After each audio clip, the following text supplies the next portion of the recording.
বলল চলো একটা সিদ্ধান্ত নেই, আগামীকাল সকালে ভোরে প্রথমে যে কাবার চত্বরে প্রবেশ করবে সে যা সিদ্ধান্ত দেবে তাই আমরা মেনে নেব। ওকে, প্রত্যেকে মেনে নিলেন। পরের দিন ভোরে সেখানে প্রথম যে ব্যক্তির আগমন ঘটলো তিনি কে? মুহাম্মদ। তখনও তিনি নবী নন, মুহাম্মদ। তিনি গেলেন, হাদা মুহাম্মাদুন, এ মুহাম্মদ, রাদিনা বিরাইহি, উনি যা বলবে আমরা মেনে নিচ্ছি, আমাদের কোনো আপত্তি নাই তার ব্যাপারে। তিনি বলেন, ও তোমরা এটা নিয়ে সমাধান ঝগড়া বিবাদ করছো, আচ্ছা ঠিক আছে, একটা কাপড় নিয়ে আসো, কাপড়ের প্রান্তে সবাই ধরো। তিনি নিজের হাতে পাথরটা সেখানে রাখলেন, সবাইকে বললেন পাথরটা নিয়ে এবার সে কাবার হাজের আসওয়াদ যেখানে থাকবে সেখানে যাও। সেখানে যাওয়ার পরে তিনি আবার হাত দিয়ে তুলে পাথরটা ওইখানে রেখে দিলেন। Everyone is happy. কত বিশাল সমস্যা, কত ক্ষুদ্র, আমরা বলি তুড়ির আঁচড়ে, কত ক্ষুদ্রভাবে তিনি এটাকে সমাধান করে দিয়েছেন।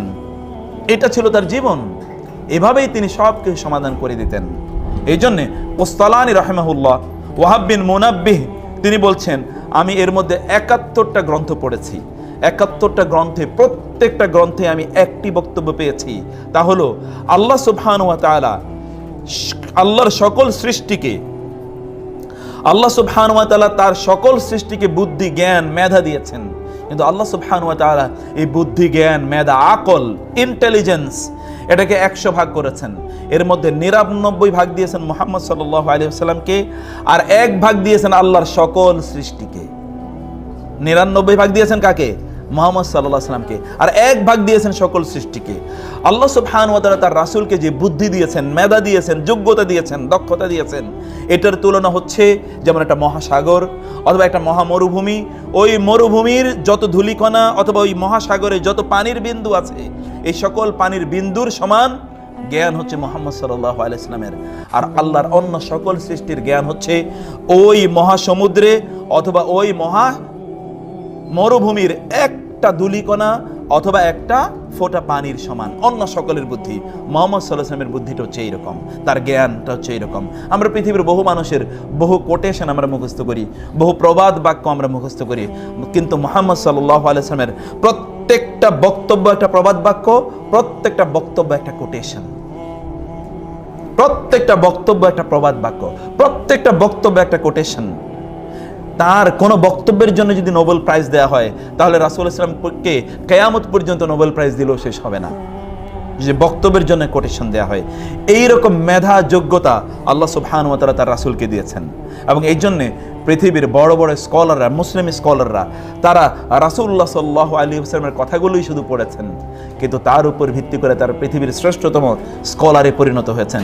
এখন তো আমরা অন্যদের জীবনী পড়ি, অমকের জীবনী পড়ি, তমকের জীবনী পড়ি, কিন্তু রাসূলের জীবনীটাই শুধু আমাদের পড়া হয়ে ওঠে না, রাসূলের কথাগুলোই শুধু আমাদের জানা হয়ে ওঠে না।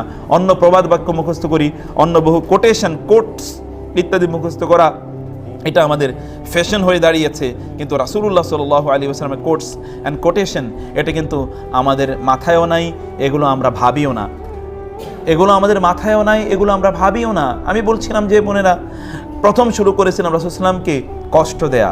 সাহাবায়ে কেরামরা রাসূল কান্না করছেন এটাই তাদের মাথা গরম করে দিত। অন্যদিকে আপনি দেখুন, শাফি রাহিমাহুল্লাহর নাম আপনারা শুনেছেন, ইমাম শাফি রাহিমাহুল্লাহ, তিনি বলেছেন, মান নালা মিন্নি, কোন একজন ব্যক্তি যে আমার কোনো ক্ষতি সাধন করেছে, আমার কোনো কষ্ট দিয়েছে, আমার কোনো বিপদের কারণ ঘটিয়েছে, আবরাআতুহু লিল্লাহি শাকিরান মিন্নাতাহু, আমি ওই ব্যক্তিকে ক্ষমা করে দিয়েছি। মহান আল্লাহ সুবহানাহু ওয়া তাআলা আমার প্রতি যে অনুগ্রহ করেছেন, নেয়ামত দিয়েছেন, ওই নেয়ামতের শুকরিয়া আদায় করতে গিয়ে।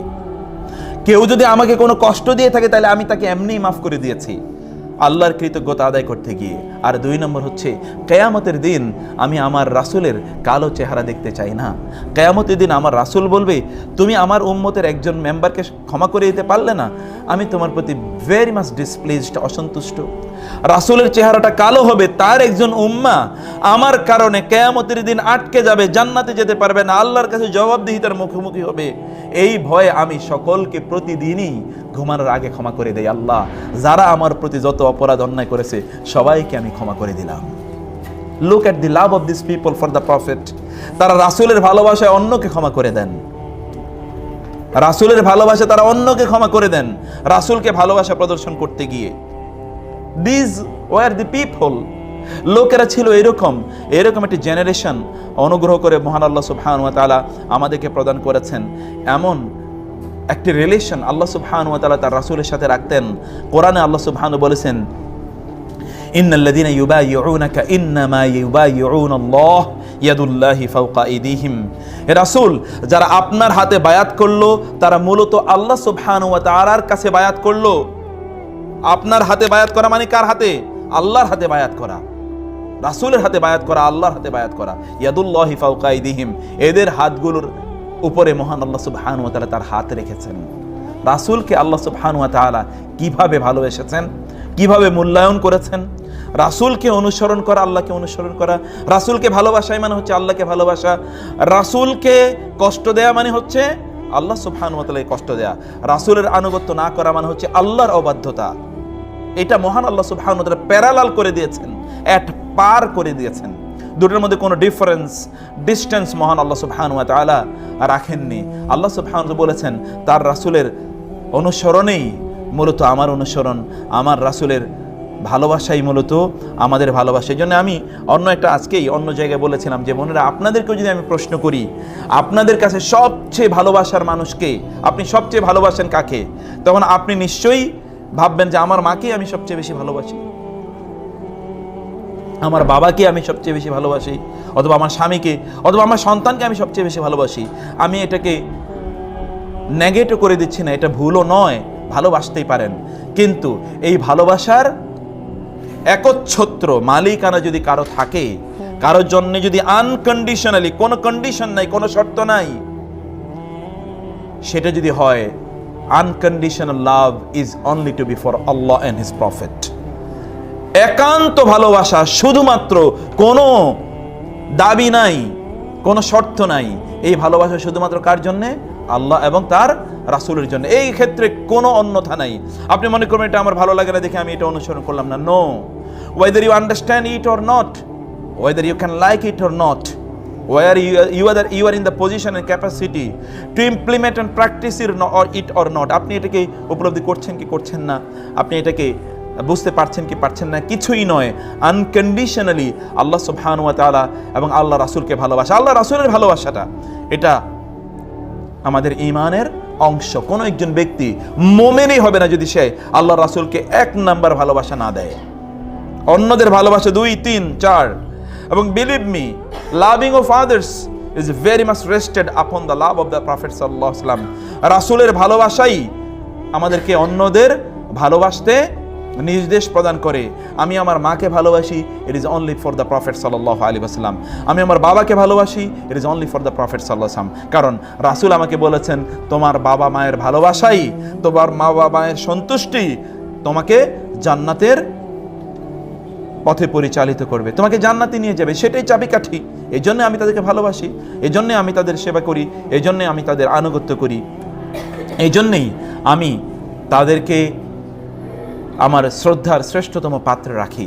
কারণ রাসূলুল্লাহ সাল্লাল্লাহু আলাইহি ওয়াসাল্লাম আমাকে তাই বলেছেন।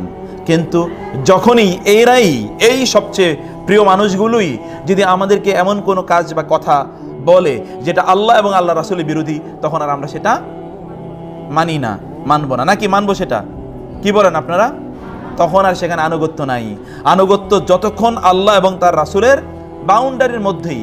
এইটা হচ্ছে রিয়েল লাভ, এইটাই হচ্ছে ভালোবাসার চূড়ান্ত প্রকাশ। সেই প্রকাশটাই আমাদের দেখানো দরকার, সেই প্রকাশটাই আমাদের করা দরকার। রাসূলুল্লাহ সাল্লাল্লাহু আলাইহি ওয়াসাল্লাম মাত্র 23 বছর তিনি নবুয়তি জিন্দেগি পালন করেছেন, কিন্তু এই 23 বছরে তিনি যা করেছেন, কিয়ামত পর্যন্ত রাসূলুল্লাহ সাল্লাল্লাহু আলাইহি ওয়াসাল্লামের এক একটা বাণী কিয়ামত পর্যন্ত সকল সমস্যার সমাধান করে দিতে পারে। আপনি যদি বিদায় হজের কথা বলেন, আপনি যদি চার্টার অফ মদিনার সনদের কথা বলেন, তাহলে এই পৃথিবীর অশান্ত পরিবেশকে এই মুহূর্তেই শান্ত করে দিতে পারে শুধুমাত্র রাসূলের প্রদর্শিত পথেই। এবং বিশ্বাস করুন, আপনারা যদি চান আপনাদের পরিবার, আপনাদের বাসা, আপনার সন্তান, আপনার স্বামী, অথবা আপনার যে পরিবারে যারা বসবাস করছেন, প্রত্যেকে একটা জান্নাতি জীবন যাপন করুন, তাহলে ফ্রম টুডে আপনি রাসূলের সুন্নাহ অনুসারে জীবনটা চালান এবং চালিয়ে দেখুন, আপনি ইউ উইল ফিল জান্নাত, ইউ উইল ফিল জান্নাহ। আমরা শুধুমাত্র জান্নাতের ফিলিংটা এই দুনিয়াতে পাই না, একটাই কারণ, তো হচ্ছে রাসূলের সুন্নাহ অনুসারে আমরা চলি না।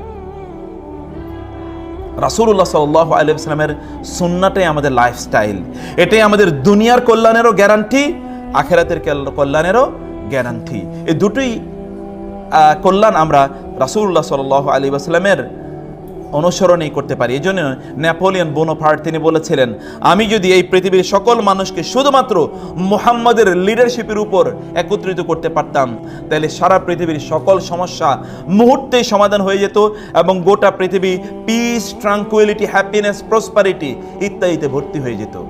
যদি আমি নেপোলিয়নের মতো ব্যক্তি, এটা অকপটে তিনি স্বীকার করে গিয়েছেন।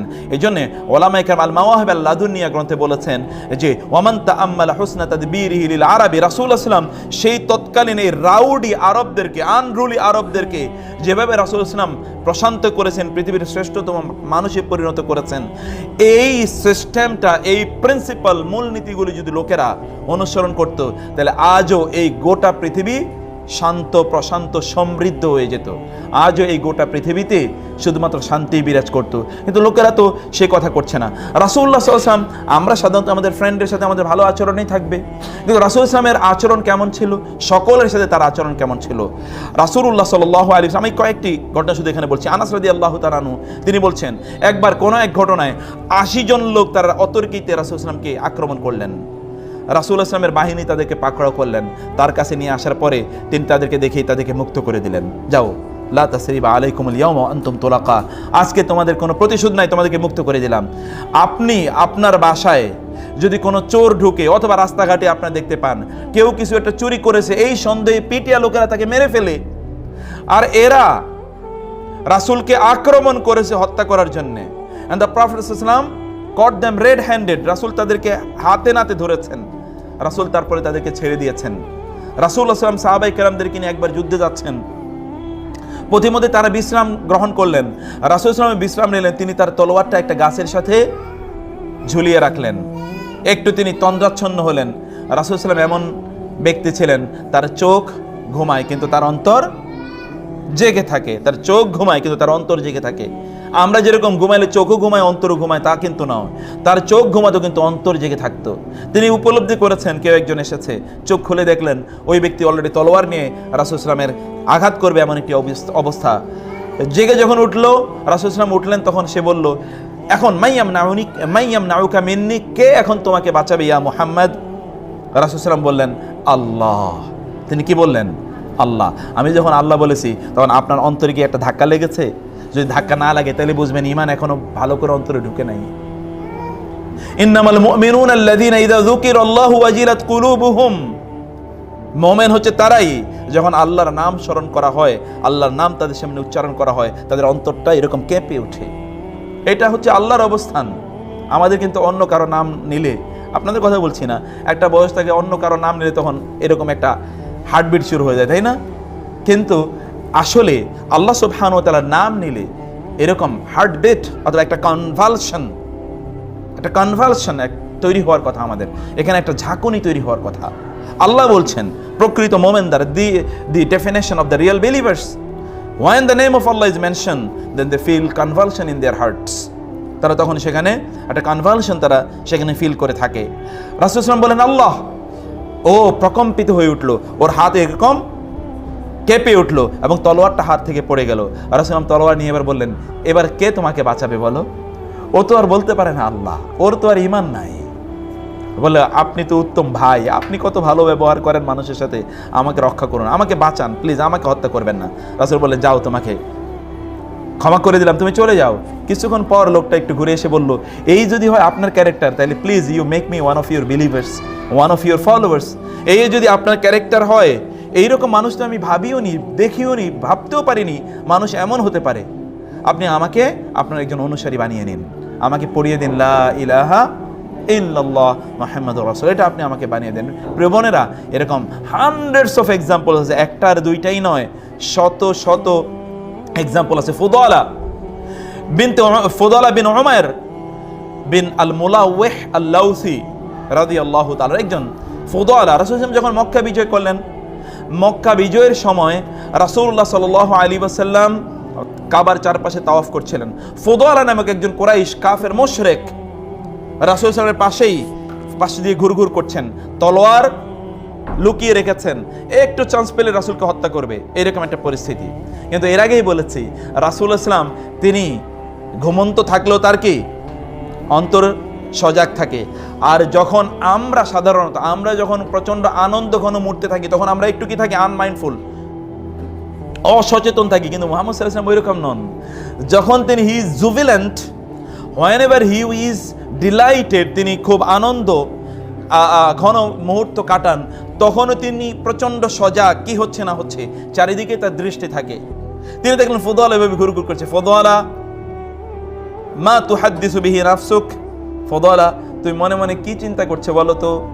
ফুদালা বলেন ইয়া রাসূলুল্লাহ উযাক্কিরুল্লাহ, আমি আল্লাহর জিকির করছি। ফুদালা ইস্তাগফিরিল্লাহ, তুমি মিথ্যা কথা বলেছো, আল্লাহর কাছে ক্ষমা চাও। ফুদালা বলল আস্তাগফিরুল্লাহ। ফুদালা অবসন্ন হয়ে গিয়েছে, অবসেসড, কি করবে বুঝতে পারছে না। কারণ ও মনে মনে কি বলছে, মুহাম্মদ কিভাবে জানলো, হাউ কাম, এটা কিভাবে সম্ভব? ফুদালা তুমি বলো আস্তাগফিরুল্লাহ। ফুদালা বলে উঠলো আস্তাগফিরুল্লাহ। রাসূল ফুদালার বুকে এভাবে হাত রাখলেন, হাতটা রেখে এরপরে রাসূলুল্লাহ সাল্লাল্লাহু আলাইহি ওয়াসাল্লাম ফুদালার বুক থেকে হাতটা সরিয়ে ফেললেন। ফুদালা বললেন আল্লাহর কসম করে বলছি, তিনি যখন এখানে হাতটা রেখেছেন আমি যে কি প্রশান্তি অনুভব করেছি আমি ভাষায় ব্যক্ত করতে পারবো না। ফুদালা কিন্তু মুশরিক, রাসূলকে হত্যা করতে এসেছে। ফুদালা বললেন যে ওয়াল্লাহি মা রাফা ইয়াদাহু আন সাদরি হাত্তা মা মিন খালকিল্লাহি শাইউন আহাব্বা ইলাইয়া মির রাসূলিল্লাহ, আল্লাহর কসম করে বলছি এই হাতটা তিনি আমার বুকে রাখার আগ পর্যন্ত মুহাম্মদ ছিলেন আমার কাছে পৃথিবীর সবচেয়ে ঘৃণিত ব্যক্তি। উনি হাতটা রেখেছেন, এই পৃথিবীর সবচেয়ে প্রিয়তম মানুষে তিনি পরিণত হয়ে গিয়েছেন। প্রিয় বোন, বুকে একটা হাত রাখলে মানুষের এইরকম অভাবিত পরিবর্তন হয় আমি তো জীবনও শুনিনি কোথাও, বিলিভ মি, কোথাও শুনিনি। কিন্তু মুহাম্মদ সাল্লাল্লাহু আলাইহি ওয়াসাল্লাম হাত রেখেছেন তার বুকে, বলেন প্রশান্ত হয়ে গেল অন্তর। এই হাতটা তিনি তোলার পরপরই পৃথিবীর সবচেয়ে প্রিয় মানুষ তিনি আমার কাছে হয়ে গেলেন। আমি বললাম মুহাম্মদ সাল্লাল্লাহু আলাইহি ওয়াসাল্লামকে লক্ষ্য করে, ইয়া রাসূলুল্লাহ, আপনি আমাকে, ইয়া মুহাম্মদ, আপনি আমাকে এবার আপনার অনুসারী বানিয়ে নিন। রাসূল তাকে মুসলমান বানালেন। এখান থেকে তিনি এবার চলে যাচ্ছেন। পথিমধ্যেই তিনি একজন মহিলার সাথে চ্যাটিং করতেন, জাহিলি যুগে, অর্থাৎ মুশরিক। এই আজকের কথাও বলছি, এখানে আসার আগেও মহিলাদের সাথে, অর্থাৎ তার একটা পার্সোনাল প্রাইভেট একটা অ্যাফেয়ার ছিল ওই মহিলার সাথে। তিনি ওই মহিলার সাথে গল্প করতেন, বসতেন, হাঁটাচলা করতেন, চা নাস্তা খেতেন, বিভিন্ন জায়গায় ঘুরতে যেতেন। তারা পরস্পরকে বিয়ে করবে এরকম একটা ভাবনা ইত্যাদি তাদের ছিল। যখন তিনি যাচ্ছিলেন ওই মহিলা ডাকছেন, ফুদালা come on, let us chat, চলো আমরা কিছু কি করি, চ্যাটিং করি। ফুদালা বললেন নো, নেভার। তুমি যদি মুহাম্মদকে দেখতে, লাউ রাআইতা মুহাম্মাদান ওয়া কাবিলাহু ইয়াউমাল ফাতহি হিনা তুকাসসারুল আসনামু লা রাআইতি দীনাল্লাহি আদহা, যদি তুমি দেখতে আমি মুহাম্মদের কাছ থেকে মাত্র ফিরে এসেছি, এখন থেকে তোমার সাথে আমার সাথে সম্পর্ক কাট অফ। তুমি যদি দেখতে আজকের দৃশ্য, যেই দিন সকল মূর্তিগুলো তারা অপমানিত, অপদস্থ হয়েছে, আর মুহাম্মদ সাল্লাল্লাহু আলাইহি ওয়াসাল্লাম যে দিনকে নিয়ে এসেছেন এটা দিবালোকের মতো উদ্ভাসিত এবং উজ্জ্বলিত হয়েছে, তাইলে তুমি দেখতে পেতে কিভাবে শিরক নিমজ্জিত হয়ে গিয়েছে, কিভাবে শিরক অপমানিত হয়েছে এবং আল্লাহর দ্বীন কিভাবে প্রতিষ্ঠিত হয়েছে, তুমি এটি দেখতে পেতে। তুমি আজকে থেকে মনে করে নিও, আজকে থেকে তোমার সাথে আমার সম্পর্ক শেষ, until or unless you become a believer, যতক্ষণ না তুমি একজন মুসলিম হও। প্রিয় বোনেরা, আপনি দেখুন তো মুহূর্তের পরিবর্তন একজন ব্যক্তির মাঝে। আমাদের তো এরকম হয় 20 বছর আগে কারোর সাথে সম্পর্ক ছিল, 20 বছর পরে তার সাথে দেখা হলো, আমাদের অন্তরে একটা মসুর দিয়ে উঠে। 20 বছর পরে দেখা হয়েছে, এর মধ্যে কিন্তু আমাদের বিয়ে শাদী হয়েছে, সন্তান সন্ততি হচ্ছে, তারপরে আমরা we can never forget them, we still remember their memories, we still keep their memories in our heart. এখনো কিন্তু আমরা রাখি। কিন্তু এই লোকগুলোর দিকে তাকান তো, what a man they were, what a people they were, তারা কেমন লোক ছিলেন। মুহূর্ত আমাদের প্রাইভেট কনভারসেশন, আমি মাঝে মাঝে বলে থাকি, আপনাদেরকে কথা বলছি না, অন্যদিকে পোলাপাইনের ইয়াং স্টুডেন্টদেরকে বলি ইউনিভার্সিটির, যে তোমাদেরকে বলছি যে তোমাদের ওই যে মেসেঞ্জার যদি একটু চেক করা যায় এবং ওইখানে কি কনভারসেশন হয়েছে, চ্যাটিং হয়েছে, এগুলি যদি দুই একটা মোটামুটি ফেসবুকে অথবা পত্রিকায় পাবলিশ করে